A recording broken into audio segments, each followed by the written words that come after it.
Hello everybody and welcome to another episode of the 5 Rounds podcast, the only podcast out there with the cardio for those deep water championship rounds. I am Mags, and talking about the cardio for those deep water championship rounds, we certainly needed that with today's card. Every fight on the main card pretty much either going to decision or into those very, very deep water rounds. But before we get there, let's quickly run through these prelims. Quite an early card, especially in the States. I think it was a 3 p.m. Central Time start, but we started the card with Steve Garcia getting the second round KO of Charlie Ontiveros in the lightweight division. Skipping into the women's strawweight division, we got Lupita Godinez getting the first round sub off Silvana Gomez Juarez.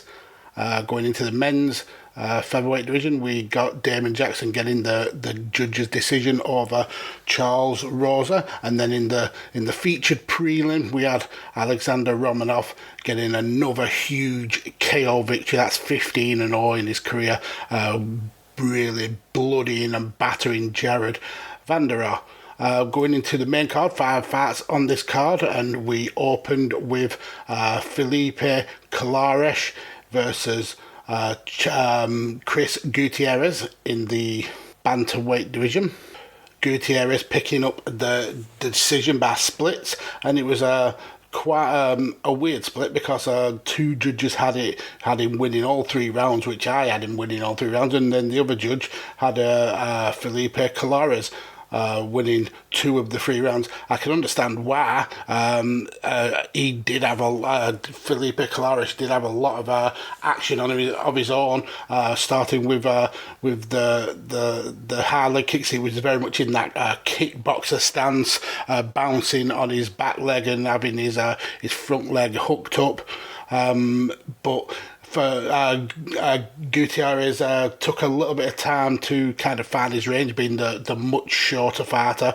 But once he found it, he was able to really kind of punish Colares. Colares' only real weapon of at least in this fight was the kicks, and Chris Gutierrez was able to really kind of flatten that out and combat it, landing a lot more of his own kicks to the body, landing the leg kicks, which really kind of crippled Colares, and the quick in and out punches, the 1-2s, and then when it gets to the clinching on the fence, it's Gutierrez that has the huge advantage. He's able to control, land knees at the back of the back of the legs, which obviously are pretty brutal.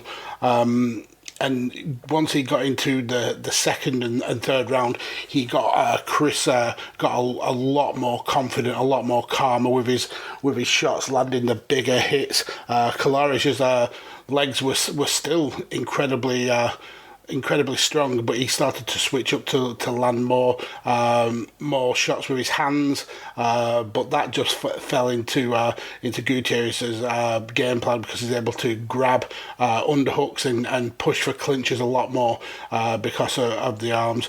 Going through into the third round, it was pretty much the same as the first 2 rounds, where Gutierrez was able to just be that much faster, that much snappier with his shots. Colares went back to the kicks, and he found that Gutierrez was able to kind of avoid them a lot more. For every kick that he was throwing, Gutierrez was landing way more shots. He was able to land at least 2 to 3 punches to every one whiffed kick from Colares. And then once we got into the closing segments of the first round, and we finally see Colares get the takedown after taking so many attempts to do it, but Gutierrez is able to control from the bottom, hitting shots from the body, and Colares not really kind of working at all at the top position. but Gutierrez is able to scramble, get back to his feet, land some big punches, a huge elbow, and then we just got into the last 10 seconds or so, just standing and banging, both guys really slamming each other, and then just at the death, Gutierrez lands a huge spinning elbow, followed up by a takedown, and it was a great way to kind of rubber stamp a good fight by Gutierrez. For me, won every single round. Two of the judges agreed with me, and it's a big victory for Chris Gutierrez. Going into the second fight on the card, we have Maria Agapova and Sabina Matzo in the women's flyweight division. And this, again, a very dominant fight by a very dominant opponent. I mean, Agapova was superb in this fight. Really kind of abused Sabina Matzo. I mean, Matzo is not a can fighter by any stretch of the imagination. She's got a pretty decent record, but this Agapova, she's different gravy. Matzo weirdly had control of the middle of the octagon for long periods in this fight, but Agapova's range and Agapova's dynamic striking really kind of give her a lot of problems. The biggest weapon in Agapova's arsenal was the huge left hand. I mean, she has got a cannon of a left hand, but the problem is she mixes it up with great kicks to the body and some really fast, powerful combinations when she gets within range. Within all the way through the first round, that big left hand scored time and time again. She was able to really damage Matzo. There was issues almost instantly with Matzo being able to breathe because her nose was just whooped over and over again. She has Agapova was just laser accurate with that right, and then following it up with body kicks and like I said, the combos were just absolutely brilliant. She got very confident towards the end of the round, throwing spinning punches, which kind of put her in a little bit of danger when she stumbled a bit. But she really dominated Matzo from the outside of the cage in that first round. And second round again, Matzo came out to quickly control the centre of the octagon, landed more of leg kicks. But again, Agapova waited for her opening, landed a few huge punches in a big kind of like blitzkrieg style flurry. Matzo was just taking shot after shot after shot on that chin. But Agapova's hits were just landing every single time, and it was even the counter striking that was paying dividends for Agapova. Whenever Matzo whiffed on any of her own shots, she was literally taking 3, 4, 5 big shots to in punishment, essentially. We started seeing blood start streaming away from Matzo's nose, and then Agapova switched up, landing body kicks. And fair play to Matzo. Like I said, she gave her own, or she's definitely not a can of a fighter, but she definitely tried to really switch up her game plan. But the Agapova was always one step ahead of her. And landing damage no matter how Matzo tried to change up her attack. Even when Matzo shooted for takedowns, Agapova was able to grab her and arch her back. So as they stand up to go in for the chokes. Coming to the third round, and Matzo had it all to do. She had to really push, and that ended up being a downfall because as she was pressing, Agapova landed a crisp right, drops Matzo to the floor. Agapova could have easily gone for the ground and pound, but she saw that Matzo, his back was exposed, quickly locks in the choke, and before there was any real pressure put on the choke, Matzo was quickly tapping, which leads me to think that maybe she took such a punishment in the strikes that she potentially may have a broken jaw, because as soon as Agapova put some pressure on that jawbone, she was tapping very, very quickly. Chris Tognoni quick to split the fight up, but it's a great win for Maria Agapova, and back to the drawing board, unfortunately, for Sabina Matzo. Starting for the middle of the card fight, we had Tim Elliott and Matheus Nicolau in the men's flyweight division. Both these guys are touching on the top 10 of the division. Nicolau very much the younger fighter, although ironically they both have the same amount of wins throughout the career. 17 wins for Nicolau now, and 17 for Tim Elliott. But the problem is Tim Elliott's been very much a journeyman here in the UFC, with a record not the best, 6 wins and 10 losses, but over the last few fights he's really kind of stepped up his game, and it's been almost like a career renaissance. And he was looking to continue that by beating Nicolau, and really kind of cemented himself in that flyweight top 10, and maybe push for a top 5 fight after the fact. And I think the issue was that Elliott way overlooked the skill set of Matheus Nicolau, didn't have the respect for him that perhaps he should have, and it's cost him dearly. Starting in the first round, and Elliott was so dominant, very much showing off his swagger, arms down, really kind of flowing movement, almost kind of disrespectful to Nicolau, but he successfully lands a lot of good shots. Nicolau does retaliate with some right hands and some kicks, but what Elliott is able to do is to use Nicolau's weight against him, and force the takedowns and the trips to get Nicolau in the positions that Elliott wanted him to be in the ground, where Nicolau is able to control.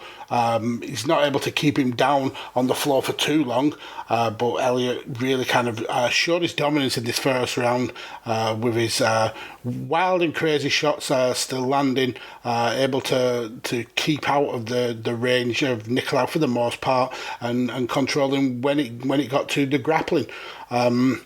Now, he was told in his corner, and I think his cornerman is James Krause. Listen, you absolutely dominated that round, but you need to tighten it up. You need to stop being as loose. You need to show this fighter the respect. Keep your hands up. Stop ducking down when you're going in for the takedown, because you're telegraphing what you're doing.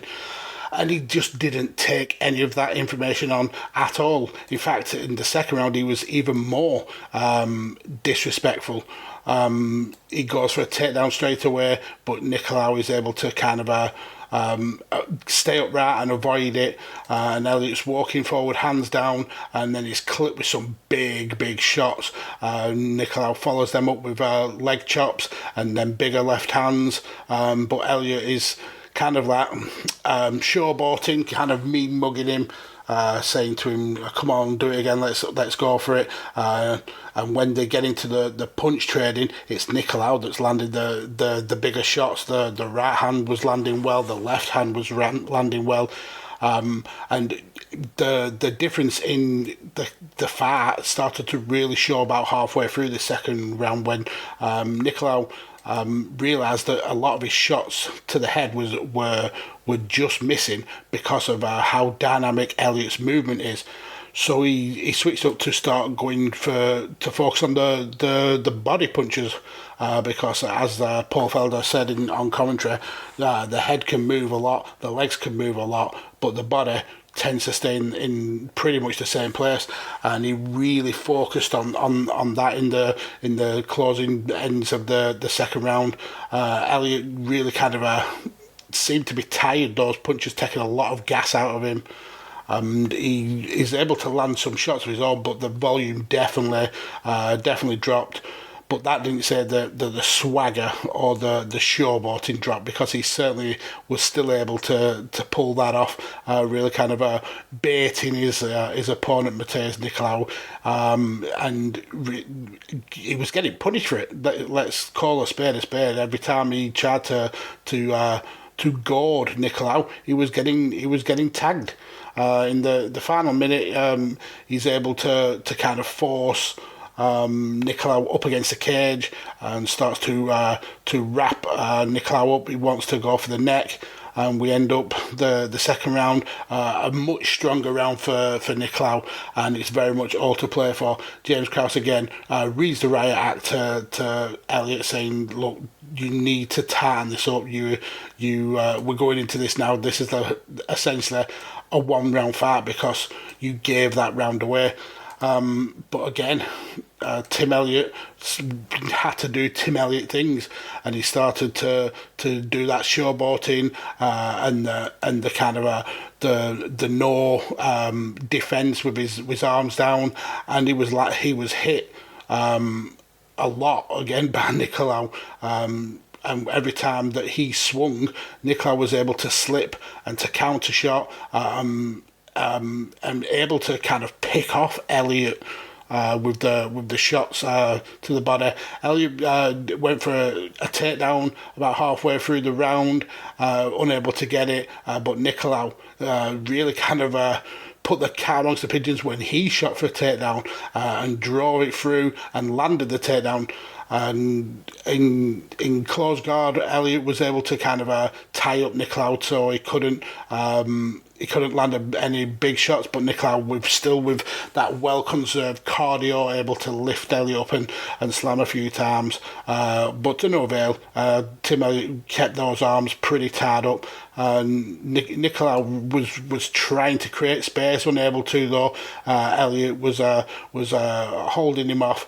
Eventually, Nicolau gave up the position, let Elliott back to his feet, and the fight ended. And the judges gave it all three 29-28 to Matheus Nicolau. A great way to show how game plans can change in mid-fight and really help change the outcome of a fight, because after that first round, I think everybody had the fight tagged for Tim Elliott, and Nicolau was able to really change that up and essentially pull a victory out of the jaws of defeat. So great victory for Nicolau there.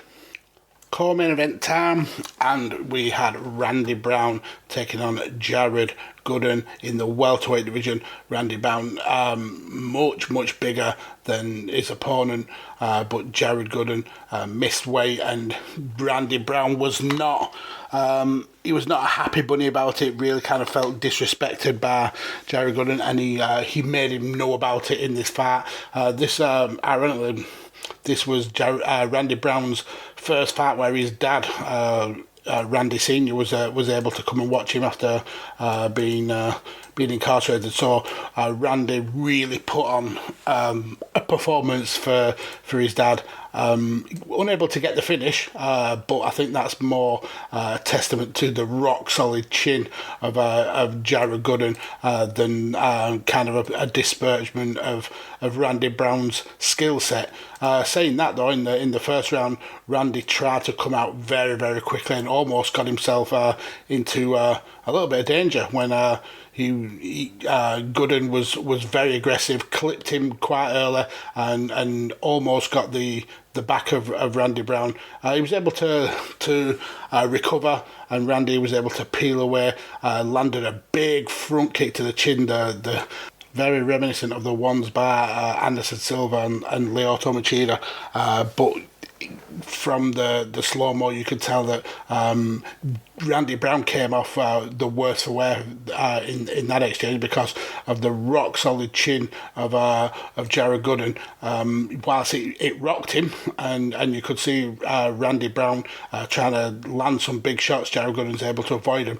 The issue is that it broke the toe of Randy Brown, and you could see that there was very much a change in the attack style of Randy, because he was really struggling throughout the whole of the rest of the fight with this broken toe, but he was still able to land some big shots. You can tell the toe took a little bit of the zip out of Randy Brown, so he ended up being a lot more patient. But that actually was more helpful than the Randy Brown who was going in all guns blazing, because it meant that he was able to pick his shots with more accuracy. Landed a huge uppercut. Landed some nice kicks to the body. Kept switching it up. And going into the break for the first round, you could see the cornerman putting ass on the foot of Randy Brown. Again, the second round started as with Gooden trying to push the pace, getting aggressive, but Randy Brown straight away putting his range, his heart, and his punches to great effect, and keeping Jerry Gooden at bay, whilst also landing big shots.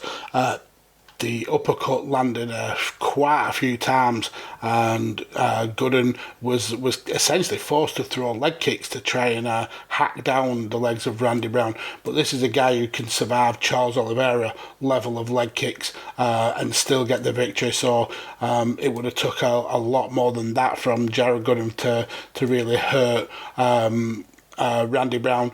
Randy was able to land a lot more of the lefts and the straight right following it up, and that really kind of stumbled Jared Gooden in the closing stages of the second half, but he's able to kind of shake it off and end the round.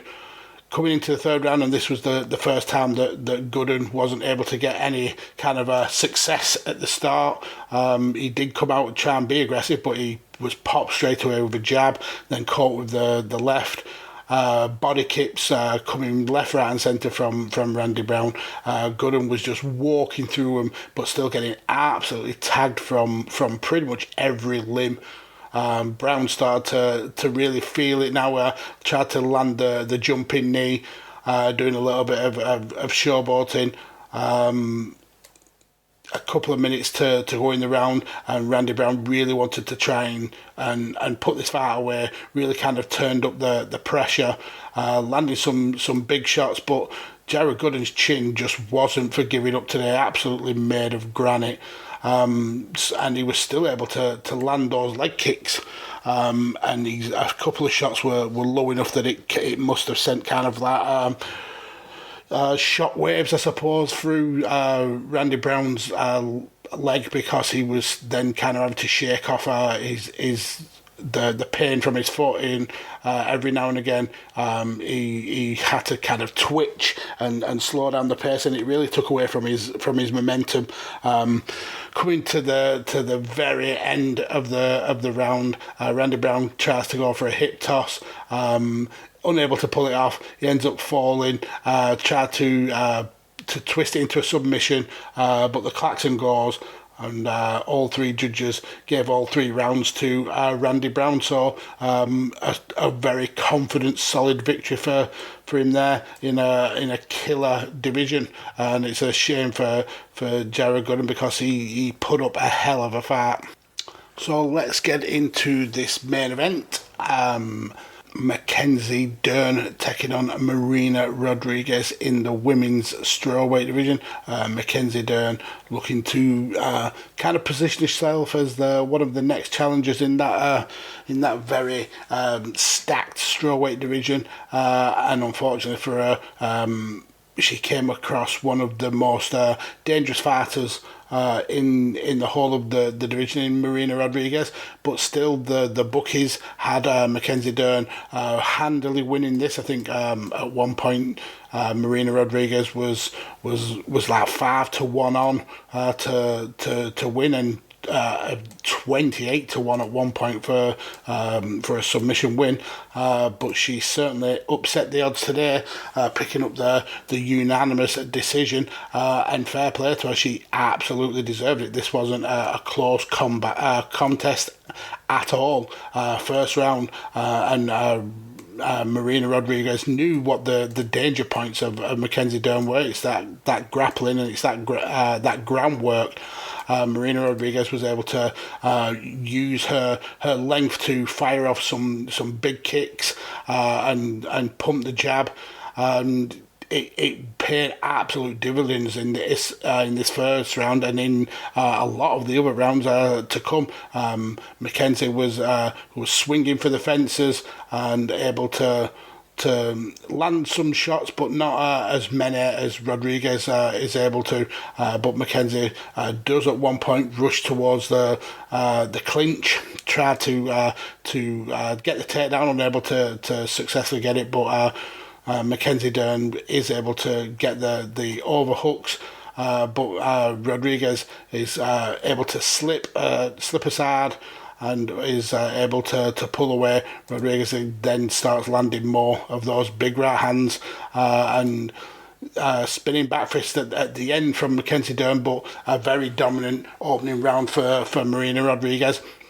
Second round, totally different picture, and this was the Mackenzie Dern that we expected to see. Landed some big shots at the beginning, scrambles to get the takedown, ends up on the bottom after a little bit of a scramble, but is able to quickly switch position, gets on the top, and gets side control, forcing her knees into Rodriguez's belly, able to get north and south position and then try and lock up a Darth choke. But then Mackenzie's able to kind of turn that into a crucifix. Rodriguez really kind of like struggling and kicking, kind of like a flailing fish trapped on a fishing line, where she just doesn't know what to do. But if she makes enough movement, it might put her in a better position. It actually didn't. It ended up making a flip over. Mackenzie was able to get around to the back. Rodriguez forcing her off with the punches. Tries to turn out, but that only gives Mackenzie Dern the opportunity to get in full mount, posture up, and started pounding on Rodriguez, landing some big shots. Rodriguez tries to use the fence to kick off, and is unable to break away, and again falls into another crucifix as Mackenzie Dern tries to get the armbar. Very dominant second round for Mackenzie Dern, and that's when kind of it felt like the tide had turned and Mackenzie was just going to dominate from now on. Marina Rodriguez, she had other ideas, and then for the next three rounds, she essentially frustrated Mackenzie Dern, landing big leg kicks, landing jabs down the middle, the overhand right, which just was working time and time again. But what she did was she was able to avoid the takedowns from Mackenzie Dern for the most part, and it really felt that Rodriguez had took the momentum, took the initiative to take the fight to Mackenzie Dern, rather than allowing Mackenzie to control the action and dictate the pace of the fight. Rodriguez just frustrated her with the jabs and the kicks, and not allowing Mackenzie Dern to get into a position where she goes for the level change. Obviously, with someone with the grappling skill of Mackenzie Dern, sometimes it's unavoidable for her to get in those positions. But what Rodriguez was able to do for the most part was stuff those takedowns, avoid the single legs, avoid the double legs, and really kind of sprawl and get out of Mackenzie Dern's danger zone. Rodriguez frustrated Mackenzie to the point where she started to get very, very wild with her attempts to get the takedown, very, very desperate, which left her open to being landed on with the big right hands and the leg kicks. They really kind of took it out of Mackenzie Dern, and then going into the final round, she had no choice but to just keep trying those takedowns. But Rodriguez's movement and the punches that she used to keep Dern away, it meant that Mackenzie had to take a lot of punishment to try and get inside for those grapples and for those takedowns, and then coming to the middle or so of the final round, she does go for one of these takedowns, and she gets tagged with a beautiful left hand, which sends her staggering. Really kind of rang her bell, I suppose. She's able to kind of shake it off and goes for another takedown. But again, Rodriguez is just so wily at staying up on her feet, landing straight punches, putting Mackenzie off of the takedown. With a minute to go, Mackenzie Dern knows that this is her last chance. Really fires in, eats a jab straight to the face. Mackenzie's eventually able to grab the body of Rodriguez, wrap herself round, but Rodriguez just uses the fence to sprawl Mackenzie. Try to turn it into a hip toss, which wasn't there, and Rodriguez able to kind of just spin away, get out of the range of Mackenzie Dern, and put on a performance of a lifetime to really pick this victory from Mackenzie Dern. The new great white hope, I suppose, of the women's strawweight division, fell up very, very short, and Marina Rodriguez really kind of shown herself to be a huge top contender in this division. So yeah, that about wraps up the event, and we're back again next week with another female-headed card. This time headed by Aspen Ladd, taking on Norma Dumont in the featherweight division. Then we've also got Carlos Felipe going up against Andrei Arlovski in the heavyweight, and then we've got Eric Gonzalez taking on Jim Miller in the lightweight division. So some potentially fun fights there. So tune into 5 rounds next week for that. But that's about it from me for this week. So please give me a follow on Twitter at PodfatherMags.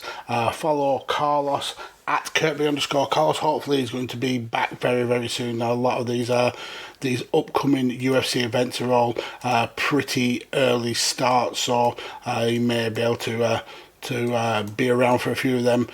Poor guy's having a tough time with time management, especially with uni and fighting. Hopefully when he's back on the show, he can tell us about his new fight gear, which he's just been released on from Black Knights. Really excited about that, and really deep into his training for his hopefully some upcoming fights. But yeah, go and give him a follow at Kirkby_Carlos, and go and follow the amazing networks that we're proud to be a part of at Visionaries Global Media, at Radio Tekkers, and obviously at The Chair Shot. Also, I want to give a bit of a shout out to my Chair Shot brethren, the Bandwagon Nerds guys, who, as this episode drops on Tuesday, they will have just dropped the day previous, the Monday, their 100th episode of Bandwagon Nerds, which is it's always one of those kind of mythical achievement numbers that us podcasters and content creators look at as a milestone. But that show's gone from strength to strength every single week, so I'll definitely go on check it out. Definitely go and give them a little bit of love. Amazing team. It's absolutely an honour to be part of the group that they're a part of, and yeah, they really kind of push and make me want to be better at this. So thanks for everything that you do, guys. But yeah, that's all from me, and that is the end.